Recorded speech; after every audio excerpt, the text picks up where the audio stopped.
नमस्कार, आप सभी का स्वागत करती हूँ चैनल पर। मैं त्यागीराज त्यागी अमरीश। उम्मीद करती हूँ आप और आपका परिवार स्वस्थ और सुरक्षित होगा। इसी कामना के साथ कहानी की शुरुआत करती हूँ। आज की कहानी प्रदीप कुमार सिंह जो विदेश में रहकर काम करता था, वह 3 महीने पहले ही भारत में वापस लौटा है। वह बिहार के गोपालगंज के कल्याणपुर टोला का नारायणपुर का रहने वाला है। परिवार में यूं कहे तो सभी कोई है, माता पिता बहन भाई।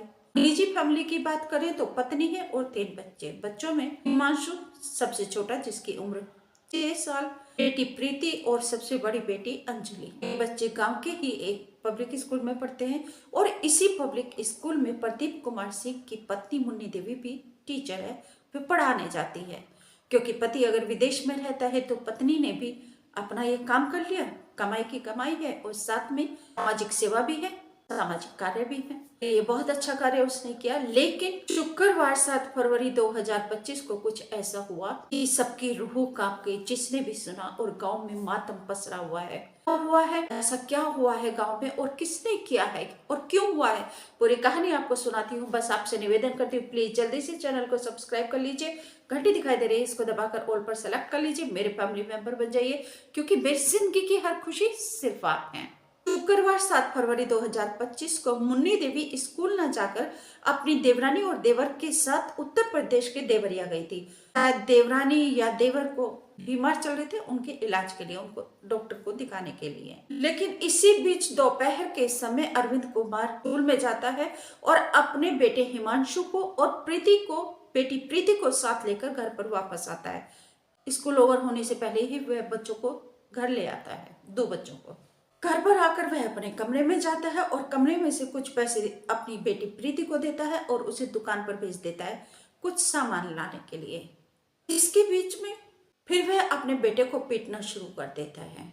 फिर उसका बेटा रोना शुरू कर देता है।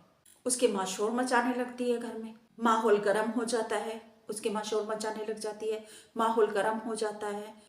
अरविंद कुमार सिंह घर में रखा हुआ चाकू उठाता है और उस चाकू से अपने बेटे हिमांशु का गला रेत देता है और सिर को धड़ से अलग कर देता है।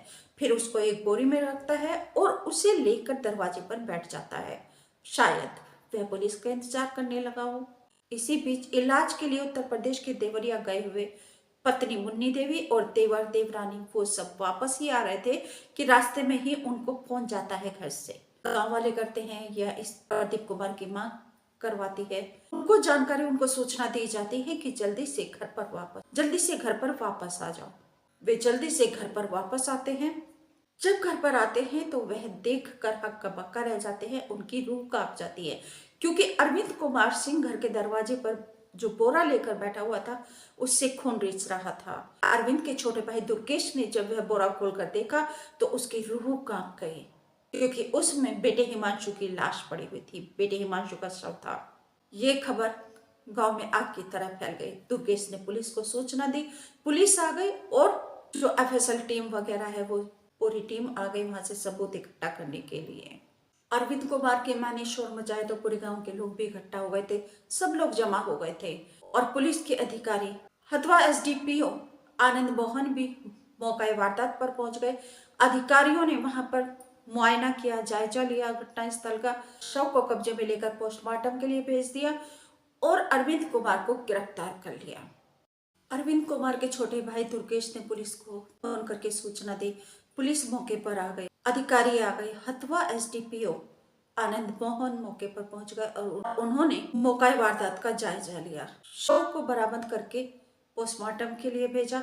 अरविंद कुमार को गिरफ्तार कर लिया। शुक्रवार 7 फरवरी की देर रात तक हिमांशु का पोस्टमार्टम हुआ। उसके बाद पुलिस उसको लेकर आई और अपनी ही निगरानी में उसको गांव के बाहर खेतों में उसको दफना दिया, वालों को पता दिए बगैर ही, रात में ही।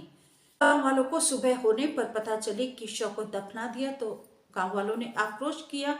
सब लोगों ने प्रदर्शन करना शुरू कर दिया पुलिस के खिलाफ।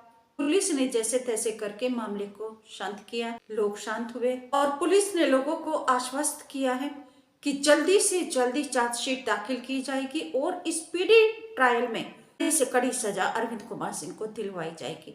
लेकिन इस हत्याकांड को, इस बर्बर और क्रूर हत्याकांड को अंजाम क्यों दिया गया, पुलिस की पुलिस की समझ में अभी तक ये नहीं आ रहा है। पुलिस पूछताछ कर रही है। हालांकि पुलिस तो एसडीपीओ आनंद मोहन ने यह बताया कि घरेलू कलेश के चलते, घरेलू कलह के चलते उनको अंजाम दिया गया, लेकिन असली वजह क्या है पुलिस की समझ में अभी ये नहीं आ रहा है। अभी पुलिस की जांच जारी है। पुलिस पूछताछ कर रही है अरविंद कुमार से। जांच में सामने आएगा अरविंद कुमार फाइनली क्या बताता है, एक्चुअली में क्या हुआ था उसके साथ और क्यों उसने बेटे 6 साल के हिमांशु की गर्दन रेत कर हत्या कर दी। अपडेट होगा मैं आपको जरूर बताऊंगी। हालांकि जानकारी तो ये मिली है, सूत्रों से जानकारी ये मिली है कि पुलिस ने बताया है, जो हिमांशु कुमार ने अब तक पुलिस को उसकी पूछताछ में बताया, जो माता पिता है वह सिर्फ अरविंद कुमार से ही पैसे मांगते हैं। उसके भाई हैं उनसे खर्चे को नहीं मांगते, उनसे किसी खर्चे के लिए नहीं बोलते। घर में कोई भी खर्चा हो, कुछ भी लाना है देना है, वह सब अरविंद कुमार से ही मांगते हैं।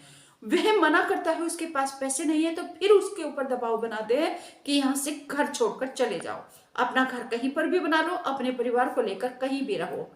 तो अब अरविंद कुमार ने गुस्से में ये कहा कि उसने गुस्से में अपने बेटे की गर्दन इसलिए रेत दी ताकि अब घर की ही जरूरत ना पड़े। मुझे बार बार घर के लिए प्रताड़ित करते हैं मेरे माता पिता और घर वाले। इस बर्बर हत्याकांड की असली वजह क्या है, अभी पूछताछ जारी है। जो भी सामने आएगा वह मैं अपडेट आपको जरूर बताऊंगी। परंतु मैं सभी बहनों भाइयों से ये कहना चाहती हूँ कि बच्चे अनमोल है, जीवन अनमोल है। अपने परिवार की रक्षा सुरक्षा करना सीखिए। अगर इस तरीके से घर में लड़ाई झगड़े भी होते हैं, कोई आपके ऊपर दबाव बनाता है, तो इससे बेहतर है कि आप किराए पर रह लेते। गांव में ही कोई कमरा, कोई छोटा सा मकान, छोटा सा कमरा लेकर किराए पर रह सकते हैं। अगर पत्नी भी पब्लिक स्कूल में जा रही है, आप भी 2-4 मेहनत मजदूरी करो, परिवार की रक्षा सुरक्षा कीजिए। परिवार से बढ़कर कुछ भी नहीं है, जीवन से बढ़कर कुछ भी नहीं है ना। जान है तो जहान है, इसलिए अब इस जान की, इस जिंदगी की तो सुरक्षा कीजिए, सावधानी से रहिए, सुरक्षित रहिए। ये आपको कैसे लगी प्लीज कमेंट करके मुझे प्रेरणा और सुझाव जरूर दीजिए।